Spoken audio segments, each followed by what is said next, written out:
ابھی ادھر عباس کا لاشا ہی رکھا تھا کہ اتنے میں شہزادہ علی اکبر اپنے بابا کے سامنے آ کر کے کھڑے ہو گئے. کہا بابا کیا آج آپ کے دل سے علی اکبر کی محبت ختم ہو گئی؟ اب علی اکبر کی محبت آپ کے دل میں نہ رہی؟ کربلا کے میدان نے آپ کو اتنا متاثر کر دیا کہ آپ علی اکبر سے ویسا پیار نہیں کرتے جیسا مدینہ منورہ میں کرتے تھے.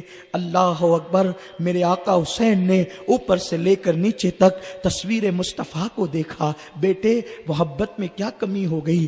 عرض کرتے ہیں بابا قاسم کو جانے دیا, چچا عباس کو جانے دیا, اونو محمد کو جانے دیا, مجھے آپ جانے نہیں دیتے. کیا میری جان قاسم سے قیمتی ہو گئی؟ کیا میری جان اونو محمد سے قیمتی ہو گئی؟